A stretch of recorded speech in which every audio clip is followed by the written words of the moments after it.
You are listening to the Muslim Podcast with your host, Waqas Mir.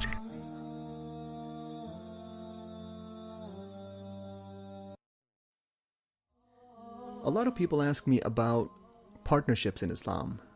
Well, a couple of months back, I got into a situation where somebody was to partner with me in a business.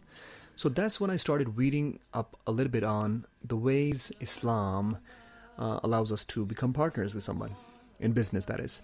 So there are two ways which I have seen. There are a lot of ways actually. There are three main ones like Mudaraba, Musharaka and Murabaha. I'm going to talk about two of them, which is Mudaraba and Musharaka. Okay, Mudaraba and Musharaka. Those two are the ones which I recommend you guys if you are getting into a deal with somebody who's a Muslim, because after all, the Muslim podcast is based on Islamic principles, and we're trying to teach you a little bit as to how you can go ahead and be at the top of your niche or whatever you're doing, and do it properly. So Mudaraba. Let's talk about Mudaraba.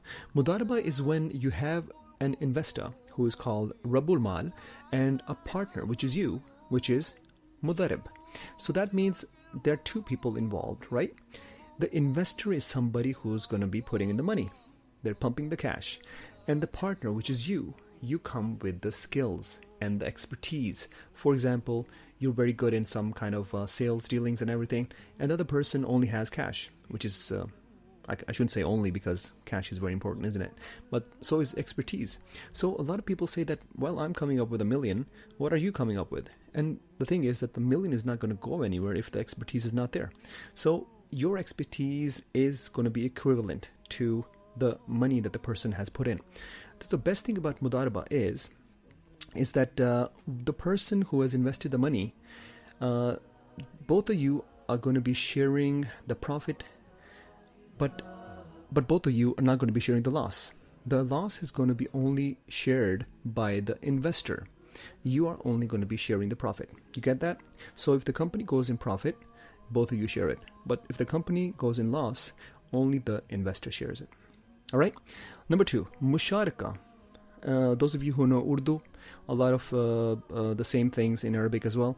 So Musharaka is something where both of you put the cash in and both of you bear the loss, and of course it has to be proportioned to whatever you put in.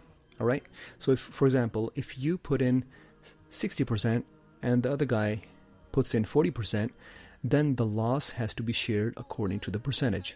You understand? So you can't say that somebody else puts in 70% or 30% and you put in 70%, so the loss is going to be shared by him who has put in 30%. No, you're going to be sharing the 70% of the loss. So get that very clearly. Two ways of doing business in Islam. There might be others, but those are the two main ones, Mudaraba and Musharaka. Number one was when investor puts in money and you put in the expertise. Number two, Musharaka, where both of you put in the cash and both of you put in the work. But keep in mind, the one single tip is only become partners with somebody who is who has a heart that beats for the right reasons. I mean, there are a lot of people who get into business just to earn money. That's okay, but you have to have some element of a little bit, you have to be a nice person as well. For example, where I come from, when it comes to business is giving sadaqah is very important. So every single sale you get, every single month, for example, every single day, I was advised by a sheikh that I know here in Norway, and he said that do it every single day. Put aside a little bit of percentage that's fixed every single day on the side for a sadaqah, and then see the profits come in. So that's my recommendation to you guys. Have a blessed day. Assalamu alaikum wa rahmatullahi wa barakatuhu. You were listening to The Muslim Podcast on themuslimpodcast.com with your host, Waqas Mir.